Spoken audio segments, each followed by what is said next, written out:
धोखेबाज राजा जी, उड़नबाज राजा जी।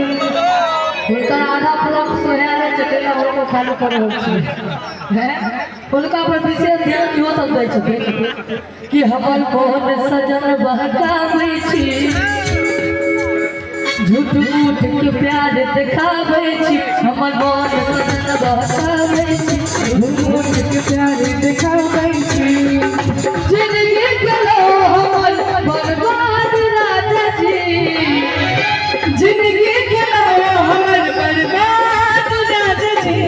छोड़े बदले, छोड़े बदले आके बजाज राजा जी, धोखेबाज राजा जी, उड़नबाज राजा जी। छोड़े बदले आके मिजाज राजा जी, धोखेबाज राजा जी।